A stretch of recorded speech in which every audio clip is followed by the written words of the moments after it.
ভাবুন তো, আল্লাহ নিজে এক নারীকে সালাম পাঠালেন। কেন? কারণ সে ছিল এক অসাধারণ স্ত্রী।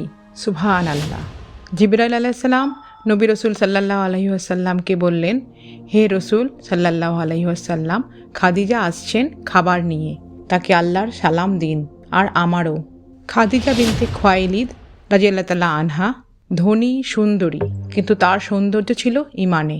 নবী রসুল সাল্লাল্লাহু আলাইহি ওয়াসাল্লাম যখন হীরা গুহায় একা থাকতেন, দিনের পর দিন তিনি রাগ করেননি, অভিযোগও করেননি, বরং নিজ হাতে রান্না করে পানি নিয়ে পাহাড় চড়ে যেতেন শুধু স্বামীর যত্ন করতে।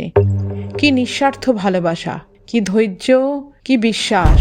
তিনি ছিলেন নবী রসুল সাল্লাল্লাহু আলাইহি ওয়াসাল্লামের শক্তি, সমর্থন, দোয়া।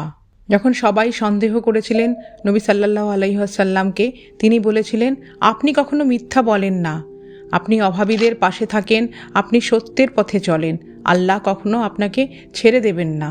তিনি নবী রসুল সাল্লাল্লাহু আলাইহি ওয়াসাল্লামের ক্লান্তি মুছে দিতেন, তার ভয় দূর করতেন, তার হৃদয়ে শক্তি ফিরিয়ে আনতেন। প্রতিটি স্ত্রীর শেখা উচিত মা খাদিজা রাদিয়াল্লাহু তাআলা আনহার থেকে। ভালোবাসা মানে অভিযোগ নয়, দোয়া। কষ্টে পাশে থাকা যে এমন হয়, আল্লাহ তাকে সম্মান দেন আসমান থেকে। সুবহানাল্লাহ। খাদিজা রাদিয়াল্লাহু তাআলা আনহা ছিলেন এমন এক নারী যার হৃদয়ে ছিল ইমানের আলো, যার জীবন ছিল ভালোবাসা আর ত্যাগে ভরা। তিনি ছিলেন সেই স্ত্রী যিনি নবী সাল্লাল্লাহু আলাইহি ওয়াসাল্লামের পাশে থেকেছেন প্রথম থেকে শেষ পর্যন্ত, কোনো অভিযোগ ছাড়াই, কেবল আল্লাহর সন্তুষ্টির আশায়। তাই আল্লাহ তাকে ভুলে যাননি, আল্লাহ তাকে সম্মান করেছেন আর আকাশ থেকে সালাম পাঠিয়েছেন।